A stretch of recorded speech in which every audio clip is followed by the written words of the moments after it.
North Coast Calvary Chapel, our daily hope for today is the climax of the story of the man born blind in John 9. It's verses 32 and 33, and he says, "Nobody's ever heard of somebody healing a man born blind. If this man was not from God, he could do nothing." And what really strikes me about this is his courage. I mean, we're talking about a man who has been at the very margins of society, born blind. The religious leaders are accusing him of having been born in sin through no fault of his own. And yet Jesus drew near to him and healed him. And in healing him, restores him to community and to wholeness.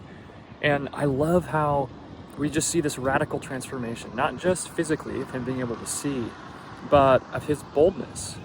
I mean, the transformation that he's experienced, he can't help but testify to.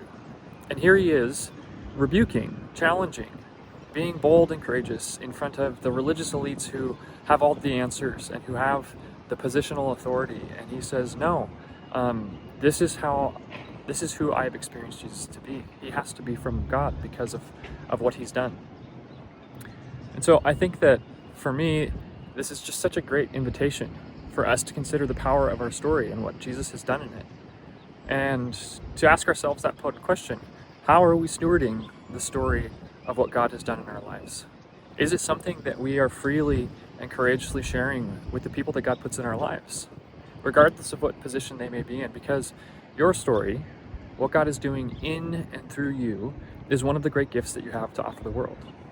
So, church, may you be encouraged, like I have this morning, by this man and by his boldness to share freely and warmly and invitingly to anybody that you meet about the kindness and the love and the power of Jesus and who he is in your life and what he's doing.